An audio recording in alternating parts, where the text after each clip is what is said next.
ಬೆಳಗಾವಿಯ ಫಲಿತಾಂಶ ಇದೀಗ ಹೊರಬಂದಿರುವಂಥದ್ದು ಪವರ್ ಟಿವಿಯ ಫಲಿತಾಂಶ ಕೂಡ ಇದೀಗ 3-3 ಕಾಂಗ್ರೆಸ್ ಗೆಲುವನ್ನು ಹೇಳಿತ್ತು. ಅದರ ನಿಖರ ಫಲಿತಾಂಶ ಇದೀಗ ಹೊರಬಂದಿರುವಂಥದ್ದು. ಶಿಗ್ಗಾವಿಯ ಗೆಲುವಿನ ಅಭ್ಯರ್ಥಿ ಕಾಂಗ್ರೆಸ್ನ ಅಭ್ಯರ್ಥಿ ನಮ್ಮ ಜೊತೆ ಇದ್ದಾರೆ, ಮಾತಾಡ್ಸೋಣ. ಸರ್, ನಮ್ಮ ಪವರ್ ಟಿವಿ ಕೂಡ ಸಾಕಷ್ಟು ನಿಖರ ಫಲಿತಾಂಶ ನೀಡಿತ್ತು, ಏನು ಹೇಳ್ತೀರಿ ಸರ್ ಈ ಬಗ್ಗೆ, ಗೆಲುವಿನ ಬಗ್ಗೆ? ಮೊಟ್ಟ ಮೊದಲಿಗೆ ಪವರ್ ಟಿವಿಯವರೆಗೂ ಧನ್ಯವಾದ ಹೇಳ್ತೀನಿ. ಮೊಟ್ಟ ಮೊದಲಿಗೆ ಆ ದೇವರನ್ನು ಅನಂತ ಕೋಟಿ ನಮನನ್ನು ಸಲ್ಲಿಸುತ್ತಾ ನಮ್ಮ ತಂದೆ ತಾಯಿಯ ಒಂದು ಆಶೀರ್ವಾದದ ಫಲ, ಗುರು ಹಿರಿಯರ ಆಶೀರ್ವಾದದ ಫಲದಿಂದ ನನಗೆ ಶಿಗ್ಗಾಂವ ವಿಧಾನಸಭಾ ಕ್ಷೇತ್ರದಲ್ಲಿ ಗೆಲುವಾಗಿದೆ.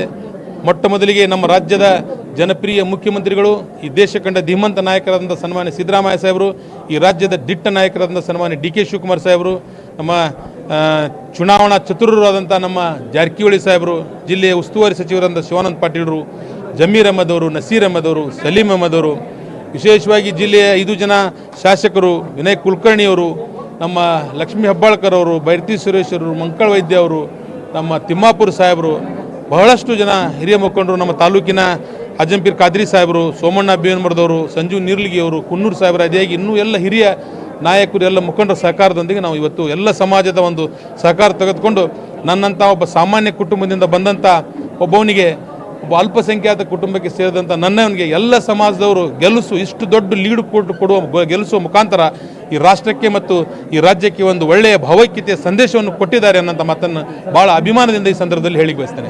ಬೊಮ್ಮಾಯಿಯವರು ಹೇಳ್ತಾರೆ ಇದು ಸರ್ಕಾರದ ಅಧಿಕಾರ ಮತ್ತು ಹಣದ ಒಳೆ ಹರಿಸಿ ಗೆಲುವು ಸಾಧಿಸಿರುವಂಥದ್ದು, ಈ ವಿಚಾರವಾಗಿ ಬೊಮ್ಮಾಯಿಯವ್ರ ಬಗ್ಗೆ ನಾನು ಅವ್ರ ಹಿರಿಯರು, ಅವರು ಮಾಜಿ ಮುಖ್ಯಮಂತ್ರಿಗಳು, ಅವ್ರ ತಂದೆಯವರು ಮುಖ್ಯಮಂತ್ರಿ ಆಗಿದ್ದರು, ಅವ್ರ ಬಗ್ಗೆ ಈ ಸಂದರ್ಭದಲ್ಲಿ ನಾನು ಏನು ಹೇಳಲಿಕ್ಕೆ ಬಯಸೋದಿಲ್ಲ. ಅವರ ದುರಾಡಳಿತ, ಅವರ ಅಧಿಕಾರ ಸಂದರ್ಭದಲ್ಲಿ ಅವರೇನು ಮಾಡಿದರು ಅದು ನಮಗೆ ವರದಾನವಾಗಿದೆ. ನಮ್ಮ ನಾಯಕರಾದಂಥ ಸನ್ಮಾನ್ಯ ಸಿದ್ದರಾಮಯ್ಯ ಸಾಹೇಬರು, ಡಿ ಕೆ ಶಿವಕುಮಾರ್ ಸಾಹೇಬ್ರ ಮೇಲೆ ಇವರೇನು ಆರೋಪ ಮಾಡ್ತಾಯಿದ್ರು, ಅದಕ್ಕೆ ಈ ರಾಜ್ಯದ ಜನ 3 ಕ್ಷೇತ್ರದಲ್ಲಿ ಅತಿ ಹೆಚ್ಚು ಲೀಡ್ ಕೊಡುವ ಮುಖಾಂತರ ನಮ್ಮ ಸರ್ಕಾರಕ್ಕೆ 100ಕ್ಕೆ 100 ಮಾರ್ಕ್ಸ್ ಕೊಟ್ಟಿದ್ದಾರೆ. ಎಲ್ಲ ಆರೋಪಗಳಿಂದ ಮುಕ್ತ ಮಾಡಿದ್ದಾರೆ.